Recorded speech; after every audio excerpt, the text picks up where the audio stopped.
el tiempo, no estamos perdiendo el tiempo, lo estamos aprovechando al máximo, estamos aprovechando ese tiempo, aleluya, para estar en la divina presencia de nuestro Dios, aleluya. Quizás alguien haya venido en esta tarde con mucho conflicto, quizás está librando lucha, batallas internas que nadie las sabe. Solamente tú que has venido a este lugar sabes que internamente estás librando una batalla fuerte. Tu corazón está llorando. En el silencio de la noche llora sin que nadie lo sepa. Solamente el Dios de los cielos. Pero aquí está el que responde. Aquí está el Todopoderoso. Aquí está el que te puede dar la respuesta. Aquí está, hermana, hermano, el que puede levantar tu vida. El que pueda sacarte de la cárcel. Muchas veces hay ataduras que están allí invisibles. Nadie las ve. Nadie puede en un momento saber qué es lo que está pasando. Pero hay un Dios allá arriba que cuando nosotros venimos a su presencia, Él quiere, aleluya, liberar. Él quiere romper cadenas. Él quiere hacer cosas maravillosas. Y en esta tarde Dios está dispuesto, querido joven, a bendecir tu vida. Dios está dispuesto a bendecir tu vida. ¿Cuántos lo creen? ¿Cuántos lo creen? Aleluya. Pero hay cosas que es necesario despojarnos de esas cosas. De repente hay lazos sentimentales que nadie lo sabe, solamente el Dios de los cielos. Alguien está librando luchas, batallas. ¿Y qué hago con este sentimiento? Puede decir la persona, sabiendo que no es de Dios ese sentimiento, pero que ha venido a este lugar y Dios puede hacer algo poderoso. Dios puede romper esas ataduras. Dios puede hacer algo sobrenatural en tu vida. Aleluya. Quizás esté librando una batalla, aleluya, que muchas veces ni los padres saben. Con la señorita, los jóvenes que están aquí, nadie sabe lo que está pasando. Pero en esta tarde has venido y no es casualidad. Dios quiere liberarte. Dios quiere hacer algo grandioso. Dios quiere enseñarte que es mejor hacer la voluntad de Dios. Es mejor hacer la voluntad de Dios. Hay amistades que no convienen. Hay amistades del mundo que por lo contrario lo que hacen es alejar a la persona del propósito divino de Dios.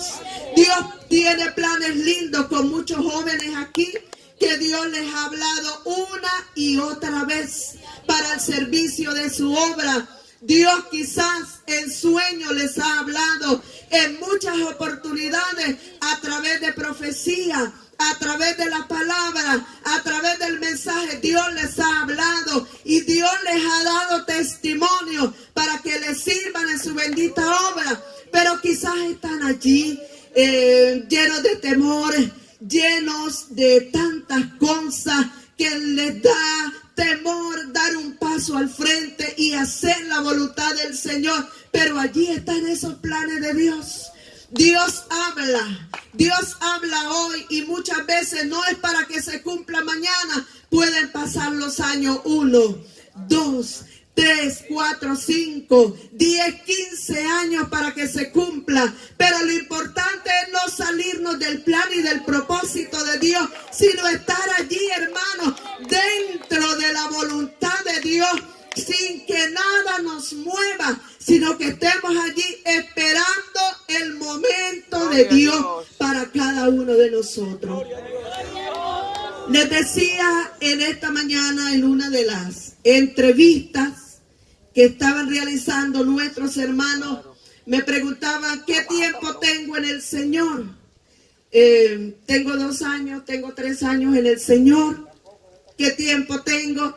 Les dije, desde niña conocí al Señor.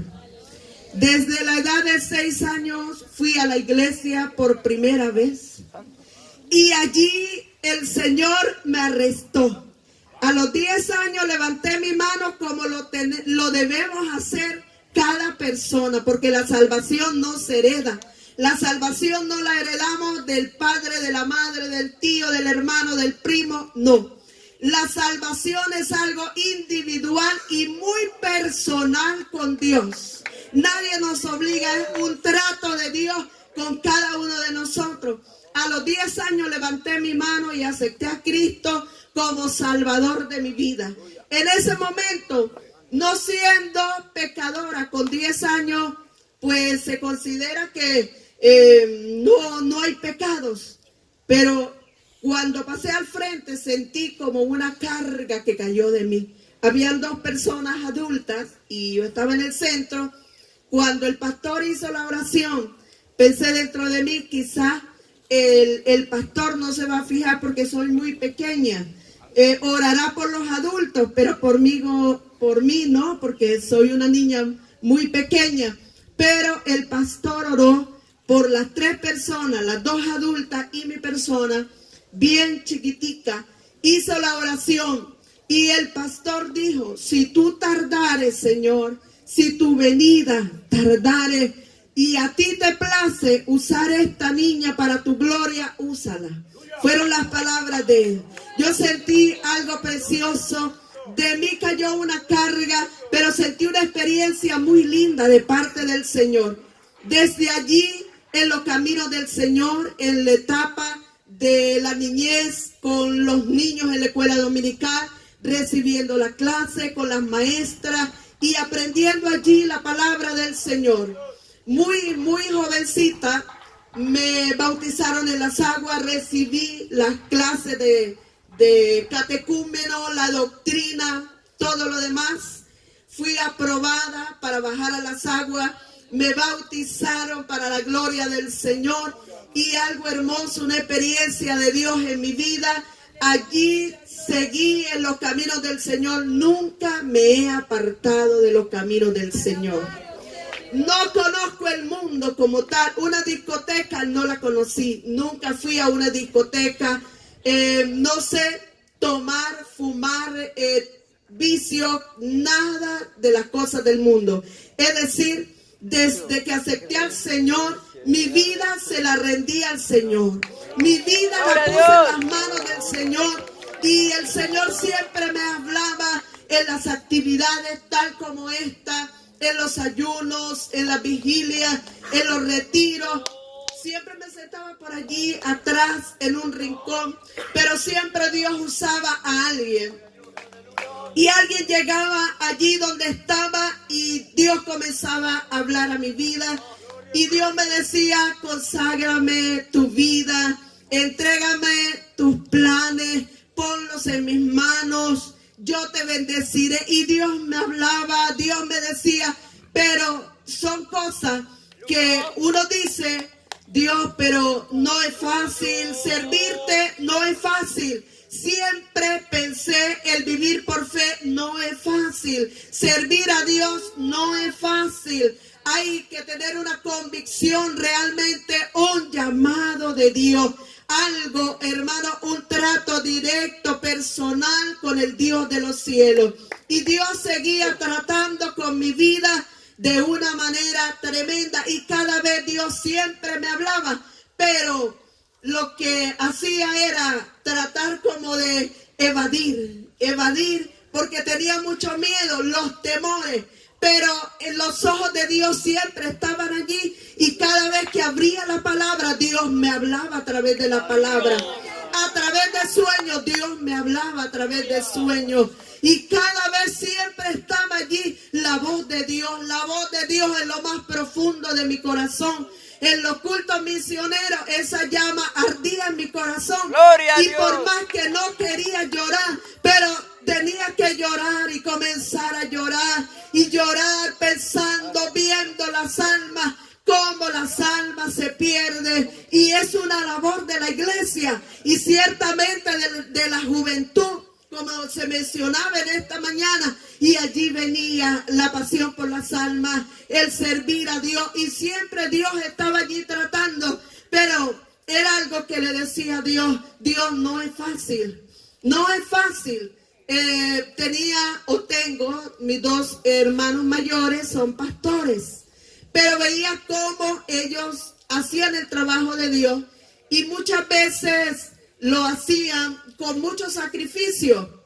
Sus camisas un poco descolorizadas, sus zapatos un poco desgastados, y yo veía todo aquello y yo decía: Dios, verdaderamente no es fácil. Servirte no es fácil. Vivir por fe no es fácil, porque esta obra es una obra de esfuerzo. Esta obra es una obra de sacrificio. Dios nos ha enseñado a amar esta obra, aleluya, y a darlo todo, aleluya. Y era todo eso lo que veía. Yo decía: ciertamente no es fácil. Y cuando Dios me hablaba de servir en su obra, yo decía: Dios, ayúdame, dame la fuerza. Yo te puedo servir, pero te sirvo en la iglesia. Dentro de la misma iglesia local no es necesario ir a otro lugar, salir a otro lugar. Siempre le decía al Señor.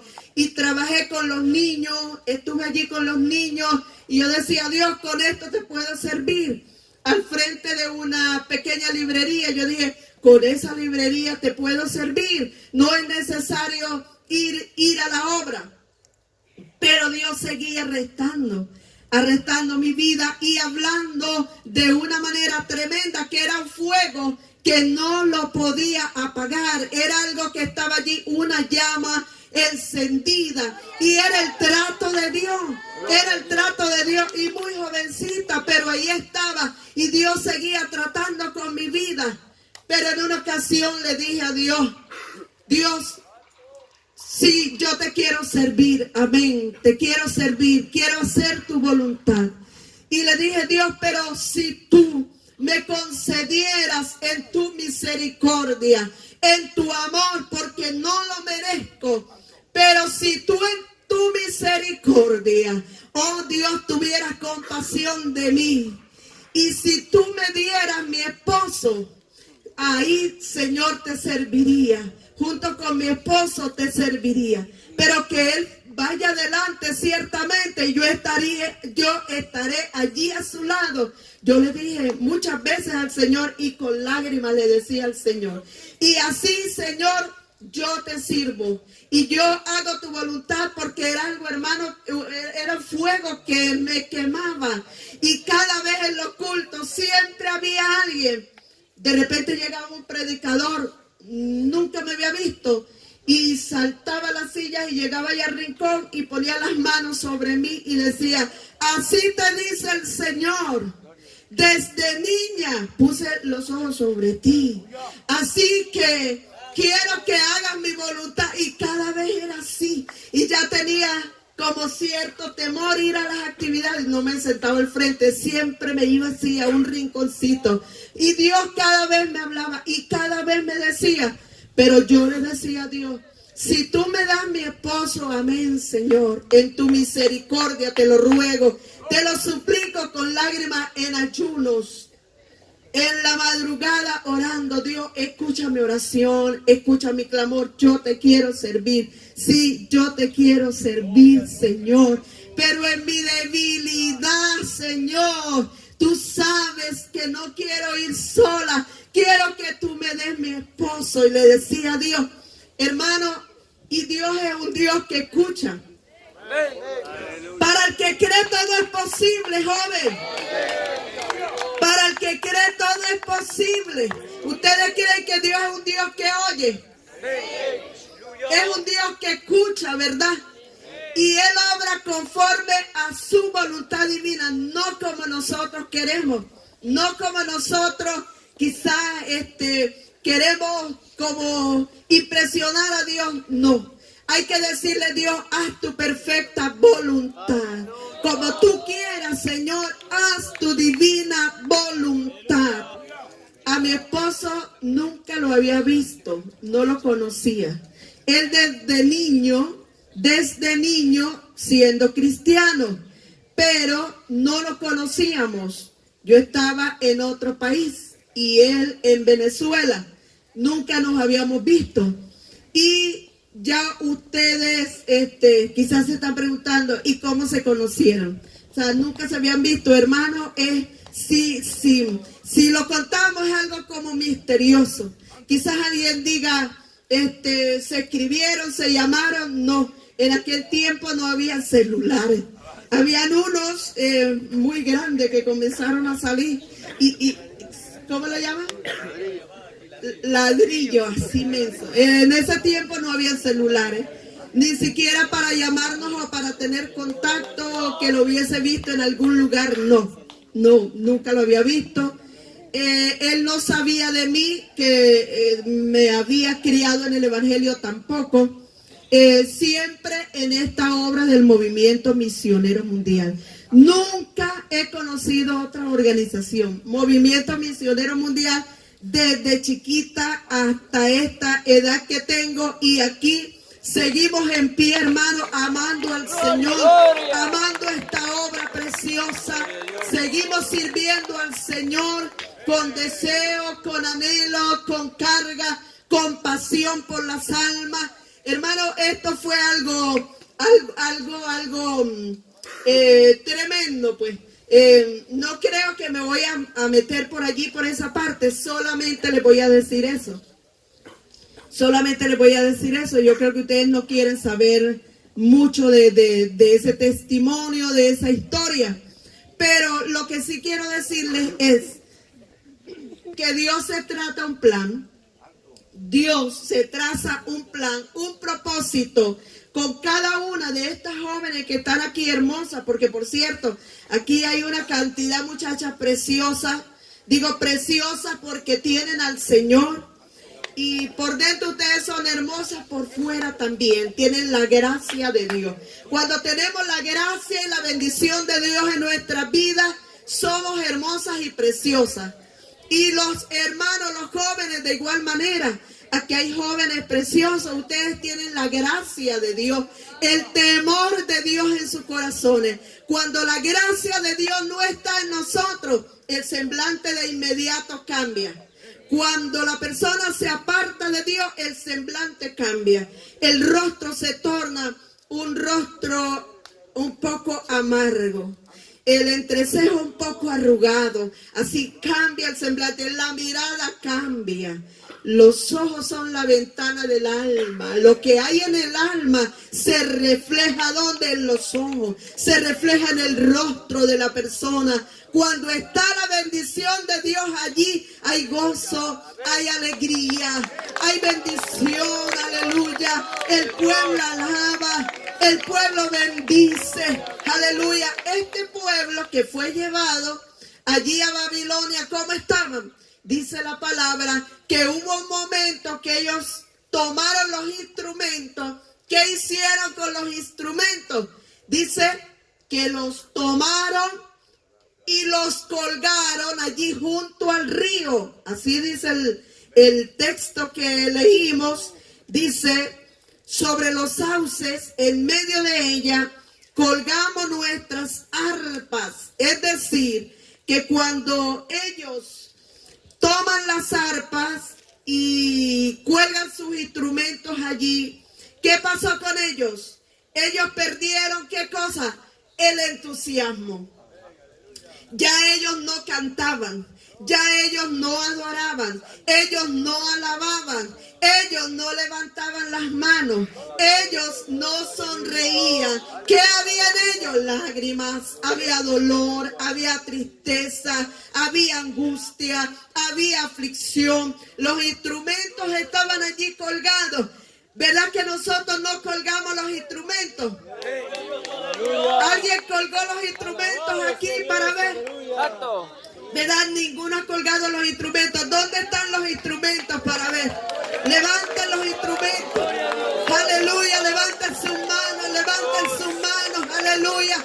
Y alabamos, bendecimos, exaltamos al Dios de los cielos. Aleluya.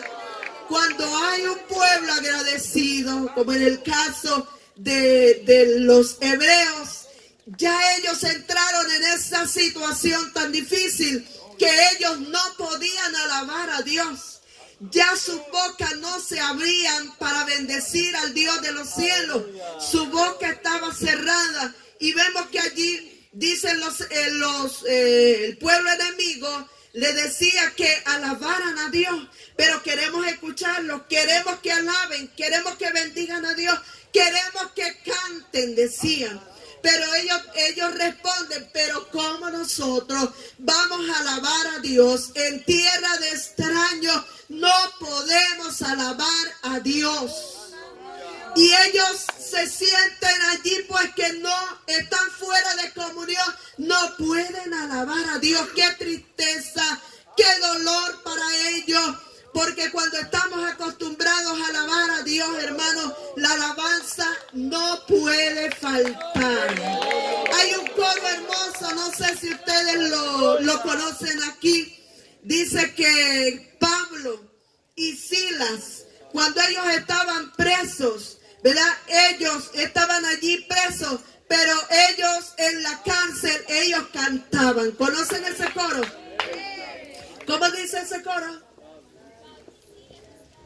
No, es algo parecido. Claro, tenemos muchos coros así, parecidos, pero dice que Pablo y Silas estaban allí en la cárcel, pero ellos, sus almas no estaban presas. Físicamente ellos estaban presos, pero su alma estaba libre y alababa a Dios. Dice el coro dice así. La letra, su alma estaba libre y alababa a Dios, y alababa a Dios, y alababa a Dios. Haz como Pablo, que atado con cadenas, su alma estaba libre y alababa a Dios. Haz como Pablo, aleluya, dice el coro, su alma estaba libre y él alababa a Dios. Es por eso que nosotros alabamos a Dios. En medio de las pruebas, nosotros alabamos a Dios. En medio de las luchas, nosotros alabamos a Dios. En medio de la tribulación, nosotros alabamos a Dios. Hay muchos que nos preguntan por Venezuela. Y dice, pero ¿cómo es que ustedes allí en Venezuela deben estar tristes? Ustedes deben estar quizás llorando, encerrados en cuatro paredes. Quizás ustedes deben estar afligidos todo el tiempo llorando. ¿Cómo estará Venezuela? Quiero decirles que todo esto que se está viviendo, lo que estamos enfrentando, nos ha llevado, hermanos, a buscar el rostro y la presencia del Señor, a buscar su bendición a través del ayuno, a través de la oración, a través de la vigilia, hermanos, buscando la presencia del Señor. Y esto es a nivel nacional, por todas partes, en toda ciudad, pueblo, aldea, todos esos lugares, el pueblo, la iglesia buscando al Señor. Y son cultos preciosos, que la gloria de Dios desciende, hermano. El poder de Dios se mueve de manera preciosa, pero porque hay un pueblo que busca, porque hay un pueblo que alaba, porque hay un pueblo que bendice. En medio de los momentos difíciles estamos viendo la gloria de Dios. Y no estamos así en un rincón allá triste, no, en nuestro culto, y alabamos a Dios con gozo, con alegría, y seguimos en nuestro culto dándole la gloria al Señor en medio de la situación. Pero le decimos a Dios, gracias por lo que estamos viviendo, gracias por lo que estamos pasando, gracias por lo que está sucediendo alrededor nuestro, hermanos. Y todo esto nos ha llevado a entender muchas cosas y a humillarnos mucho más en la presencia del Señor. Cuando Venezuela vuelva a ser la misma o mejor que la que antes era, el pueblo de Dios será completamente diferente. ¿Por qué? Porque es un pueblo que ha aprendido, hermano, a estar allí en la presencia del Señor. Un pueblo que lo ha llevado a humillarse delante de la presencia del Señor. Venezuela, hermano, Dios está haciendo cosas lindas. El Señor está salvando las almas. El Señor está sanando a los enfermos. El Señor está bautizando con su Espíritu Santo. La gloria de Dios, hermanos, se sigue derramando por cada ciudad, pueblo y aldea, hermanos, en todos los lugares. Hay un mover de Dios hermoso. Y los pastores, ¿cómo están los pastores? Los pastores están animados. Los pastores quieren seguir trabajando. Los pastores quieren seguir luchando. Algunos se han ido, pero muy pocos. Pero la mayoría, hermanos, ahí estamos en pie de batalla. Porque esta batalla es una batalla espiritual, ciertamente. Las tinieblas van en contra de la iglesia. Pero en el nombre del Señor, la iglesia levanta bandera del nombre de Jesús. Al nombre de Cristo. Al nombre de Cristo. A Él sea toda la gloria y a Él sea toda la alabanza. En el libro de Génesis, capítulo 39, verso 20, allí nos habla acerca de José. ¿Se acuerdan de José, aquel jovencito de 17 años, un muchacho, como la Biblia lo describe, jovencito, pero un muchacho con el cual Dios tenía planes y propósitos maravillosos? Pero ¿qué encontramos aquí con José? Vemos que en el caso de José, sus mismos hermanos quisieron matar sus sueños. Sus mismos hermanos lo vendieron. Sus mismos hermanos lo traicionaron. Sus mismos hermanos quisieron enterrar sus sueños en una cisterna. Pero como Dios sabe, hermanos, cómo trabajar y cómo moverse de una manera poderosa y sobrenatural. Cuando lo tiraron a la cisterna, pensaron que ya José iba a morir y ya José no se iba a hablar más de él. José iba a desaparecer, pero no fue así, porque la cisterna no tenía agua. Lo sacaron de allí. Uno de sus hermanos, Rubén, se compadeció y sacó a José de allí. José salió de la cisterna. Sí, fue vendido, luego lo llevaron a Egipto, pasó por un proceso muy duro, un proceso muy difícil, tuvo que ser llevado preso también, pero con José pasó algo tremendo, y es que José estaba preso, pero su alma, su comunión con Dios estaba libre. Él tenía la presencia de Dios en su vida, aunque quisieron enterrar y destruir sus sueños para siempre, pero Josué estaba en el plan y en el propósito divino de Dios. Joven, quizás el enemigo quiera destruir los planes de Dios en tu vida.